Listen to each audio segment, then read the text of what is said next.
What is beer yeast attenuation and why is it crucial?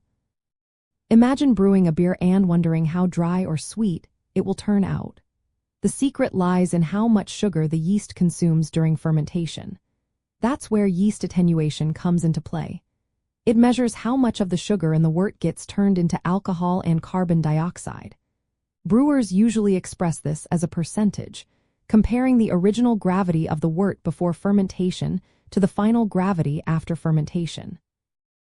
The original gravity tells us how much sugar was in the wort at the start, and the final gravity shows what's left after the yeast has done its job. This calculation is called apparent attenuation because it uses hydrometer readings that are influenced by alcohol and other compounds, not just sugar.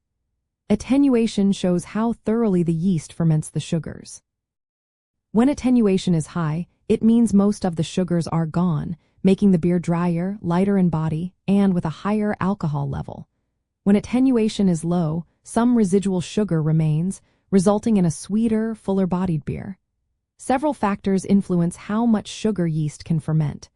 The yeast strain itself is a big factor. Different strains have different abilities to ferment sugars. Most brewing yeasts efficiently consume maltose, the main sugar in beer, but some strains can ferment maltotriose and dextrins better than others. For example, diastatic yeasts can ferment nearly all sugars, leading to very high attenuation. The composition of the wort also matters. The types of sugars depend on the malt and the mashing process. Mashing temperature affects sugar types. Higher temperatures produce more unfermentable dextrins, which lower attenuation. Fermentation conditions like temperature, yeast health, and the environment also impact how well the yeast performs. Proper temperature control and healthy yeast help achieve the desired attenuation. Why does this matter? Because attenuation directly affects the beer's flavor, body, and alcohol content. For high-gravity beers, good attenuation prevents the beer from being overly sweet. Styles like Belgian triples need a low final gravity for a dry finish. Light beers benefit from high attenuation, giving them a crisp, dry feel. Brewers monitor attenuation to know when fermentation is complete and to ensure the beer matches the style they want. If attenuation is too low, it might mean the wort isn't fermentable enough or the yeast isn't performing well.